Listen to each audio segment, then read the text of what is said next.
a widowed piano teacher whose students' touch awakened long-buried feelings. She thought music was the only thing left that could still move her. But then he touched the piano, and something else began to play inside her. It wasn't lust, it wasn't love, not yet, just a quiet remembering of who she used to be before silence became her only companion. Have you ever felt yourself coming back to life through someone else's hands? Share with me below. Emily Harris, 72, had taught piano for nearly 5 decades. Her house smelled of old books, lavender oil, and polished wood. The piano room was sacred, a place where her grief couldn't touch her. Her husband, Paul, had passed away 10 years ago. He was the only man she had ever kissed. Their love was quiet, like most things she cherished. She still wore her wedding ring. Most of her students were children, restless, sweet, and easily distracted. But Jacob was different. Jacob was 26, tall, shy, thoughtful, the kind of young man who didn't speak unless he meant it. And when he did, there was often a pause beforehand, like he was weighing each word. He had found her through a neighborhood flyer pinned outside the library. Most people texted. He wrote a note, in cursive, asking for lessons. "I want to learn for someone," it said. Emily assumed it was for a girlfriend. Young love, she thought. Sweet. He arrived 10 minutes early, wearing a brown jacket with slightly frayed cuffs and holding a notebook filled with music scribbles and coffee stains. He stood straight, but there was a hesitation in his eyes. Their first lesson was clumsy. His fingers were strong, but hesitant, like someone trying to speak a language he once heard in a dream. When she reached over to guide him, her hand rested lightly on his. He flinched, not from discomfort, but from intensity. A current, quiet but unmistakable, passed between them. She withdrew her hand, cleared her throat. "It's all right," she said softly. He looked up, eyes darker than before. "Sorry, I just wasn't expecting that." She smiled gently. "Neither was I." They finished the lesson in silence. Not the awkward kind, but the kind that asks questions neither party dares to answer yet. Before he left, he turned at the door and said, "You play like the notes remember you." Emily stood in the hallway long after the door clicked shut, hand still resting on the edge of the piano bench. That night, she opened her old practice journal, untouched for years, and wrote one line. Something began today, quietly. Jacob came every Wednesday at 5 p.m. He brought her tea. She offered cookies. Sometimes, a slice of banana bread she claimed was just lying around, though she baked it that morning. They laughed at his mistakes. She praised his progress. He listened to her stories with an intensity few had given her in years. Eyes focused, hands still, as though she were playing a piece only he could hear. She showed him Debussy. He played with 2 fingers, fumbling, blushing. She touched his hand again. He didn't flinch. Their eyes met. She looked away.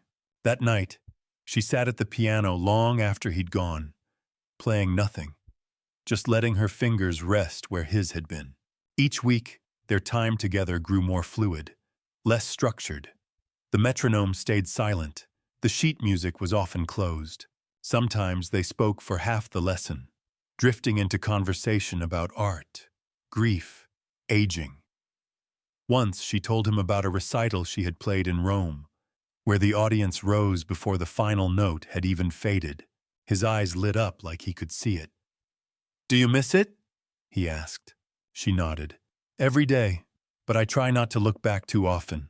I'm afraid I'll stay there." He was quiet for a moment, then said, "Sometimes it's okay to visit." She began noticing little things. The way he straightened the bench for her. The way he asked questions, not just about music, but about memory. "What did it smell like backstage, Muff Shaban?" he once asked. "What shoes did you wear?" It caught her off guard. No one had asked her that in decades. She described the perfume of old wood, the polish on her flats, the way her hands trembled right before the first note.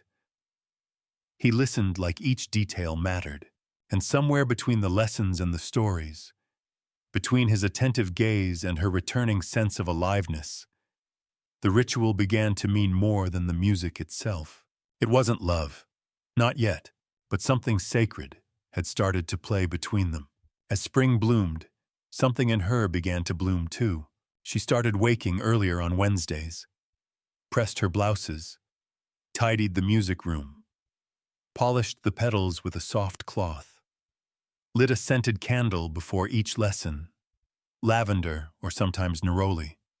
There was a rhythm forming, not just in their lessons, but in her life. She noticed the way he stood behind her as she played, close enough to feel, but never intrusive. The way he watched her fingers, not just the keys. The way he tilted his head when she explained something, as if absorbing not just the instruction, but the emotion beneath it. One afternoon, he brought a worn copy of Rilke's letters. "I thought you'd like this," he said, holding it out like a gift that mattered. Inside was a note. "I think of you when I read this line."